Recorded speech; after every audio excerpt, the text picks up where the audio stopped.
Alice একটি ছোট্ট মেয়ে, যে একটি নদীর তীরে সেখানে বসে তার দিদির কাছ থেকে গল্প শুনছে। হঠাৎই একটি হোয়াইট র্যাবিট, অনেকটা মানুষেরই মতো, সে তার পাশ দিয়ে হঠাৎ করে চলে গেল এবং সেই হোয়াইট র্যাবিটটিকে ফলো করতে করতে অ্যালিসও তার পিছন পিছন দৌড়তে লাগলো এবং ওই ছোট্ট হোয়াইট র্যাবিটটি হঠাৎ করে একটি গর্তের মধ্যে ঢুকে গেল এবং তার পিছন পিছন অ্যালিসও সেই গর্তের মধ্যে প্রবেশ করল। এইভাবে অ্যালিস মানবরূপী প্রাণী দ্বারা পরিপূর্ণ এক কল্পনাপ্রসূত জগতে পড়ে যায়। তারপর কি হলো অ্যালিসের জীবনে জানতে হলে আমাদের আজকের গল্প লুইস ক্যারলের লেখা অ্যালিসেস অ্যাডভেঞ্চার্স ইন ওয়ান্ডারল্যান্ড, এই গল্পটি শেষ পর্যন্ত আপনারা শুনতে থাকুন। সো মোস্ট ওয়েলকাম সবাইকে আমাদের আজকের গল্প লুইস ক্যারলের লেখা অ্যালিসেস অ্যাডভেঞ্চার্স ইন ওয়ান্ডারল্যান্ড। সো এই যে নোভেলটি রয়েছে, এই নোভেলের প্রথম পার্ট যেটা রয়েছে ডাউন দ্য র্যাবিট হোল, এই ডাউন দ্য র্যাবিট হোল এই পার্টটার কমপ্লিট সামারি আজকের ভিডিওতে আমরা আলোচনা করব। তাই জন্য ভিডিওটা কিন্তু খুবই গুরুত্বপূর্ণ হতে চলেছে, তাই তোমরা শেষ পর্যন্ত কিন্তু অবশ্যই দেখতে থাকো। চলো তাহলে শুরু করা যাক, প্রবেশ করা যাক অ্যালিসের অদ্ভুতময় জগতে। তো নোভেলটি শুরু করার আগে আমরা একটু লুইস ক্যারল সম্পর্কে জানবো যে লুইস ক্যারল কে ছিলেন। লুইস ক্যারলের সম্পূর্ণ নাম হচ্ছে চার্লস লুডউইচ ডডসন এবং ওনার পেন নেম হচ্ছে লুইস ক্যারল, যিনি ছিলেন একজন English author, poet, mathematician, photographer এবং একজন রিলাক্টেন্ট অ্যাংলিকান ডিকন ছিলেন তিনি। এবং ওনার গুরুত্বপূর্ণ ওয়ার্কসের মধ্যে যেমন রয়েছে অ্যালিসেস অ্যাডভেঞ্চার্স ইন ওয়ান্ডারল্যান্ড অ্যান্ড এবং থ্রু দ্য লুকিং গ্লাস।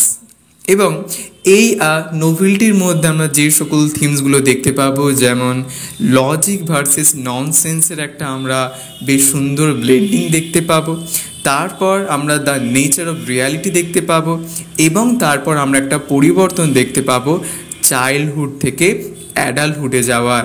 এবং অ্যালিসেস অ্যাডভেঞ্চার্স ইন ওয়ান্ডারল্যান্ড এই নোভেলটি শিশু সাহিত্যের ইতিহাসে অত্যন্ত একটি পপুলার এবং একটি গুরুত্বপূর্ণ একটি নোভেল, যেটা প্রত্যেকটা শিশুরাই তারা খুব পছন্দ করে এটা পড়তে। চলো তাহলে শুরু করা যাক আমাদের আজকের গল্প লুইস ক্যারলের লেখা অ্যালিসেস অ্যাডভেঞ্চার্স ইন ওয়ান্ডারল্যান্ড। একদিন অ্যালিস একটি নদীর তীরে তন্দ্রাচ্ছন্ন অবস্থায় বসে আছে এবং সে তার দিদির কাছ থেকে গল্প শুনছে। সেই সময় হঠাৎই একটি হোয়াইট র্যাবিট তার পাশ দিয়ে দৌড়ে চলে গেল এবং সেই হোয়াইট র্যাবিটটিকে অনেকটা মানুষের মতো মনে হচ্ছিল, কারণ সেই হোয়াইট র্যাবিটটার মধ্যে যেন এক প্রকার একটা ধৈর্যহীনতা আমরা দেখতে পাই এবং সে বারবার বলছে যে আমার দেরি হয়ে গেছে, দেরি হয়ে গেছে। এবং তারপর হোয়াইট র্যাবিটটি তার ওয়েস্ট কোট থেকে একটি ঘড়ি বের করে এবং ঘড়ি বের করে ঘড়িটার দিকে তাকিয়ে দৌড়তে লাগে সে মাঠের দিকে এবং তারপরে একটি গর্ত দিয়ে সে গর্তের মধ্যে দিয়ে সে নিচে নেমে যায়। আর অ্যালিস তাকে আবেগপ্রবণভাবে ফলো করতে থাকে এবং সেও ওই গর্তের মধ্যে পড়ে যায়। তার যেন মনে হয়েছে যেন এটা একটা কুয়ার মতো। অ্যালিস পড়তে লাগলো, অনেকক্ষণ হয়ে গেল অ্যালিস পড়তেই লাগলো সেই গর্তের মধ্যে প্রবেশ করার পর।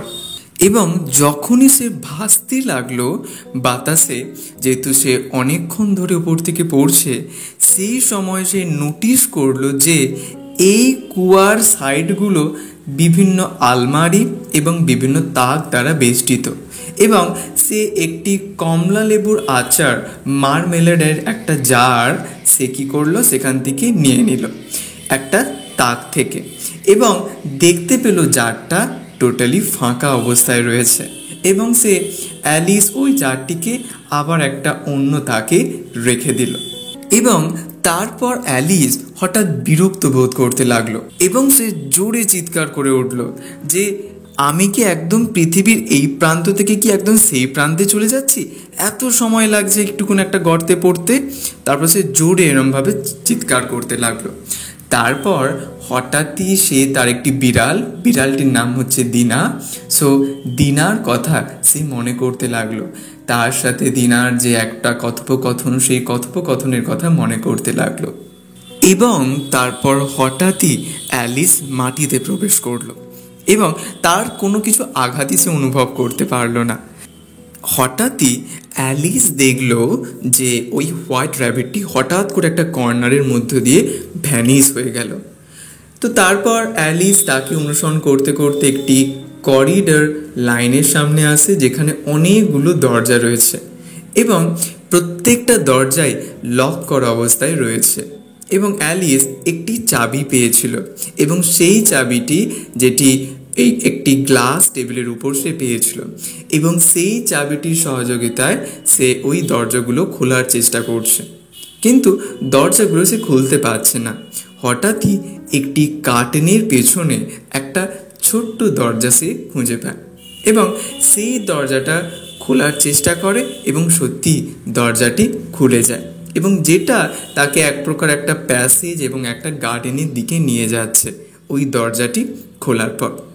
কিন্তু দরজাটি এতটাই ছোট যে সেখানে অ্যালিস ভালোভাবে প্রবেশ করতে পারবে না। তখন অ্যালিস মনে করছে যে কিছু না কিছু আমায় সহায়তা করবেই, তাই জন্য সে ঘুরে এদিক ওদিক তাকাতে লাগলো। তখন একটি বটল দেখতে পেল, যেই বটলের ওপর লেখা রয়েছে ড্রিঙ্ক মি, যেটা একটি টেবিলের ওপর বসানো ছিল।